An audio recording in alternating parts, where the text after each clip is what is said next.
Hello guys, welcome back to the channel and welcome to St. Petersburg. The sun is about to set pretty soon and I thought it might be a good opportunity to film an episode at night, and today I want to challenge myself because the last time I was here I was shooting at night like a Q2 monochrome, which is very easy to shoot at night because it's so good at low light.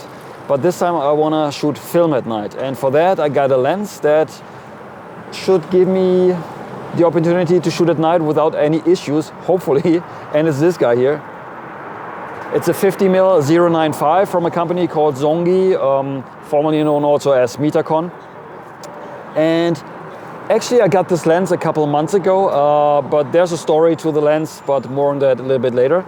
And the film I'm going to use today is this one here. It's Silbersalt 500T. It's Kodak Vision 3 500T. It's tungsten-based film. I will shoot that today. I think this combination should give me some good results, hopefully. All right, guys, without further ado, M6 St. Petersburg 500T. Let's go.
A lens like this, especially with a fast aperture of 0.95, it's good for isolating your subject, and this is good for shooting portraits, but honestly it's nothing I would really recommend for shooting street photography.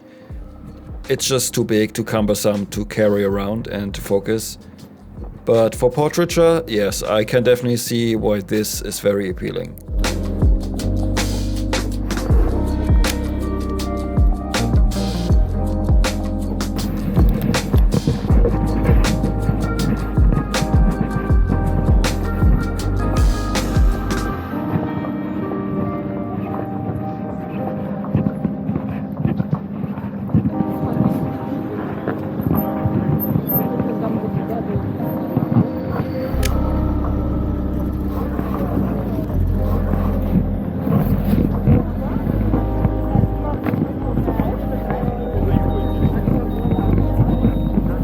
Alright, now you might ask what's the story behind this lens, right?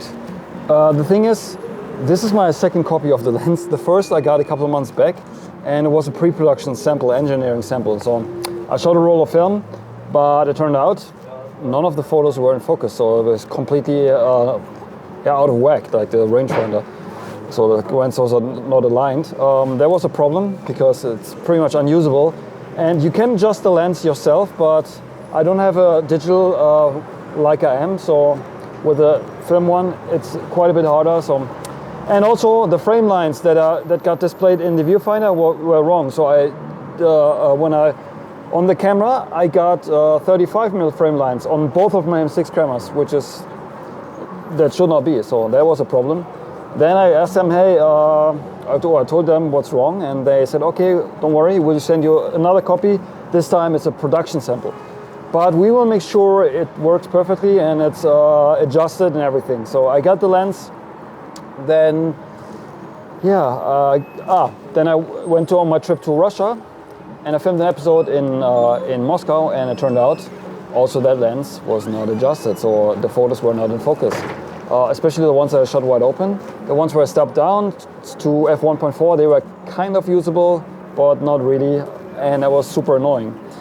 So then I borrowed a Leica M10P from a friend, and which is live view, so I could adjust the lens myself. And now this is my third attempt shooting this lens. So it's already not a joy to use this lens because it's so big, and with the story in mind, it's not really fun at all. So hopefully this time everything works out. All right, talk to you later.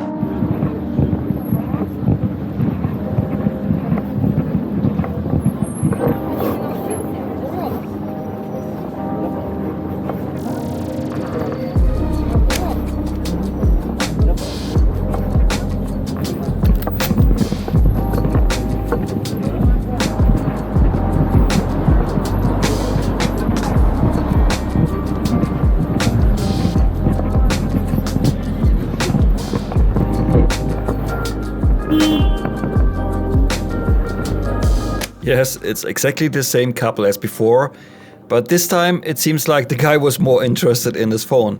And funny enough, this other couple standing in front of me, they thought that I was photographing them.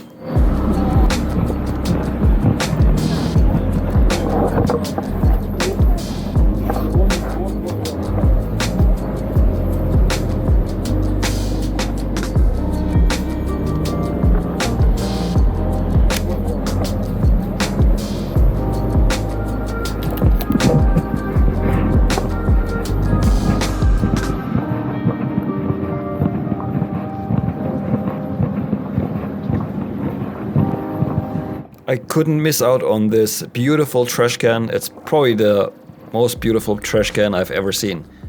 This photo was only for scientific reasons, obviously.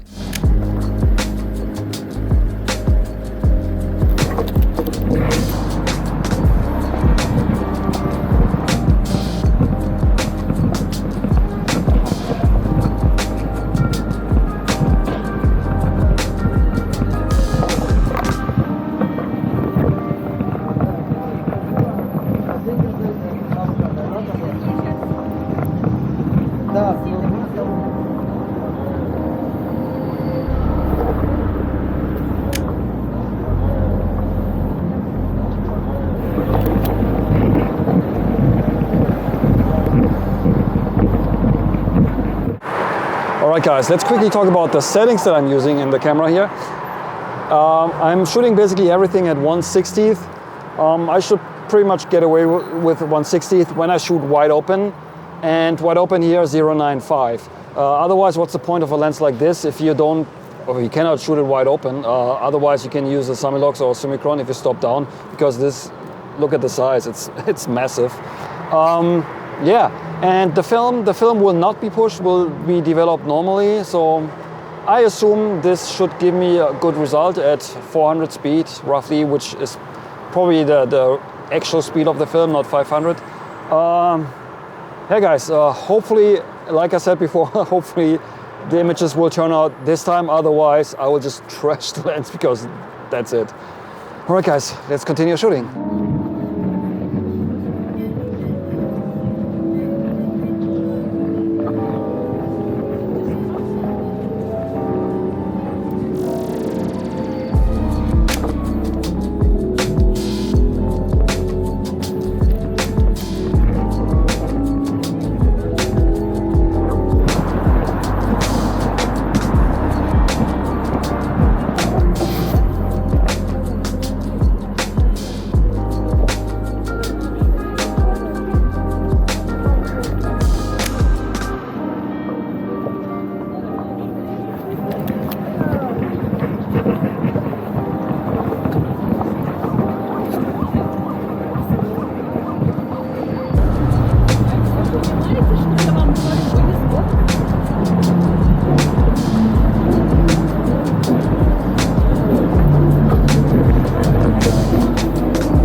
Слушайте, а мы, оказывается, устали немножко. Давайте передохнем.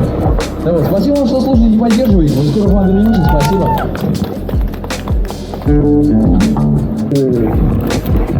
Я не понимаю.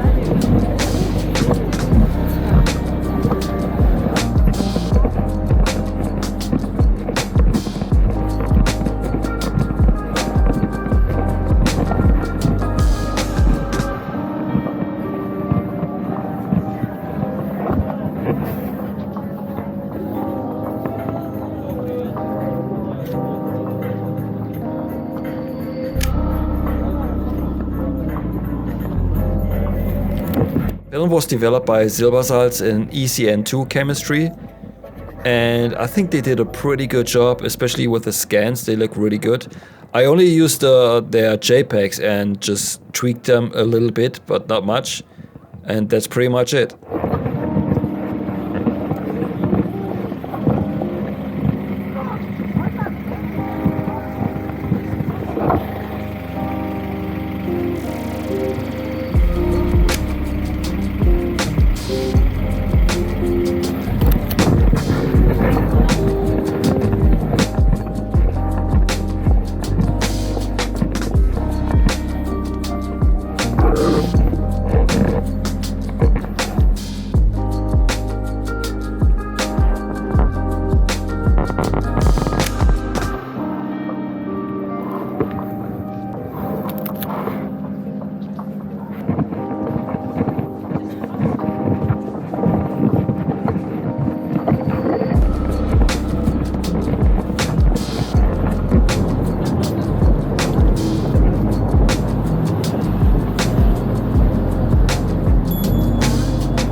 I'm glad that the lens did not fail on me again, but still the images are really soft. I mean, in this size here in the video you can't really tell, but if I look at them full screen, it's easy to see that this lens isn't really sharp shot wide open.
Alright guys, that's it for today's video, shooting this beast here in St. Petersburg.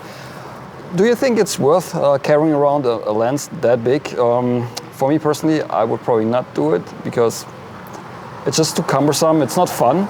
And of course 50mm is not my focal length, so for me the question is rather to pick up 28 Summilux or Summicron, but I would stick to my Summicron because of size and weight. And also the viewfinder blockage on this one is pretty crazy, so you lose 1/3 of your viewfinder, at least here on the M6, so it's not ideal. But if you want to shoot film in low light, I mean, this might be a really good option.